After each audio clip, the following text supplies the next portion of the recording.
Vallabhaneni Vamsi custody petition పై ఇవాళ తీర్పు వెలువడనుంది. Vijayawada SC ST కోర్టులో ఈ తీర్పును వెలువరించనున్నారు. అలాగే వంశీ హెల్త్ పిటిషన్ పైన తీర్పు వెల్లడించనుంది. గత 2 రోజులుగా ఈ పిటిషన్లపై కోర్టులో వాదనలు జరిగాయి. నిన్న వాదనలు పూర్తయ్యాయి.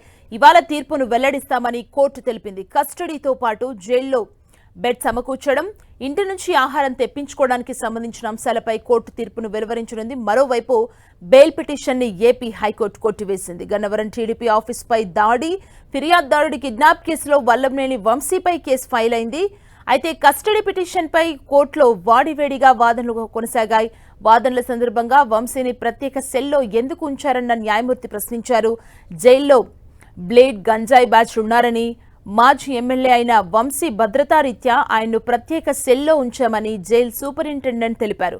వంశీ నుంచి మరిన్ని వివరాలు రాబట్టడానికి అతడిని కస్టడీకి ఇవ్వాలని పోలీసుల తరపున న్యాయవాది వాదించారు. అయితే వంశీకి ఈ కేసుకు సంబంధమే లేదని అతని తరపున న్యాయవాది కోర్టుకు వాదనలు వినిపించారు. ఇది 10 రోజులకు పైగా జైల్లో ఉన్న వంశీని కస్టడీకి ఇవ్వాల్సిన అవసరం లేదని వాదించారు.